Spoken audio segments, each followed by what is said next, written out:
To add Firebase to this project, first we need to create a Firebase account.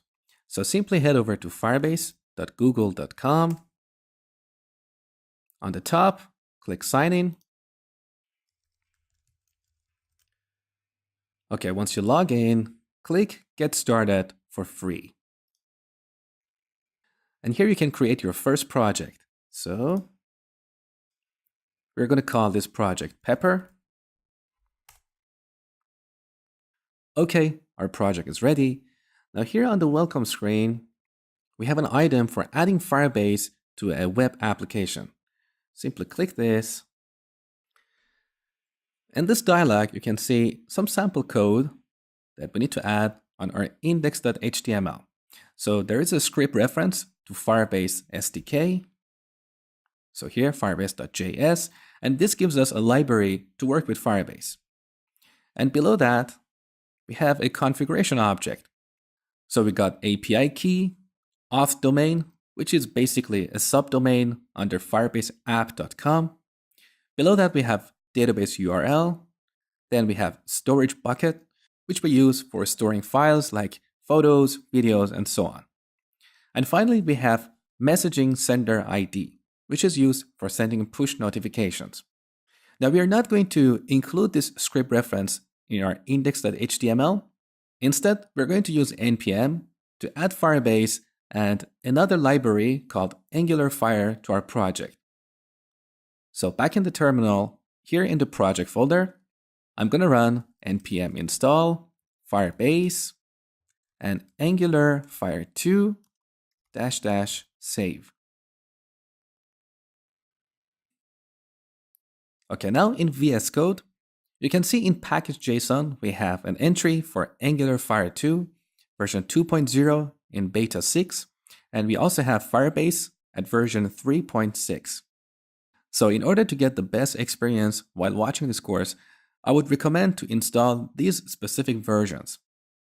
So you can either come back to package.json and modify the version of AngularFire2 and Firebase, then go back to terminal and do another npm install.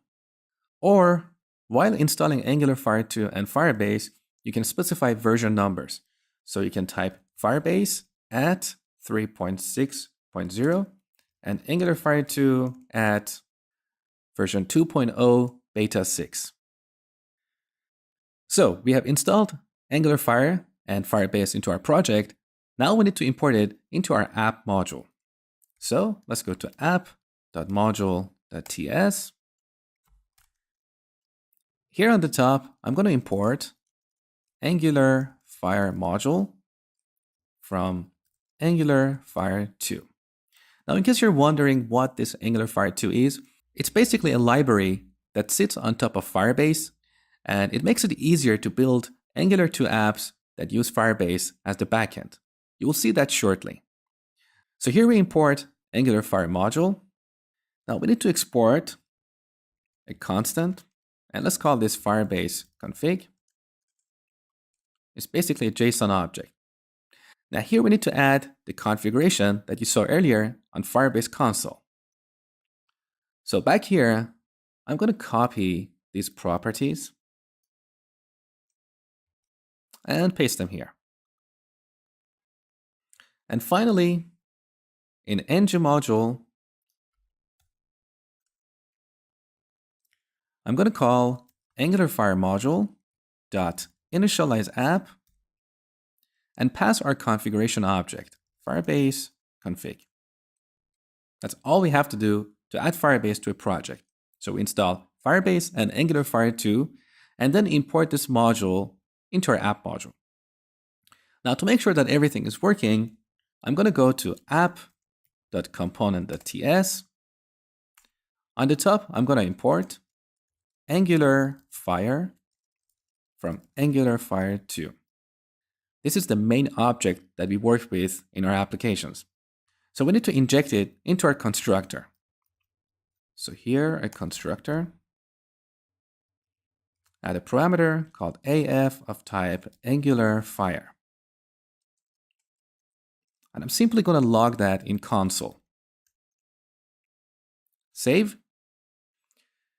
Now back in terminal, If you stopped ng-serve, make sure to run it again.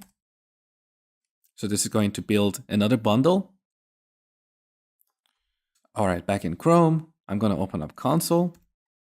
And here's our Angular Fire object.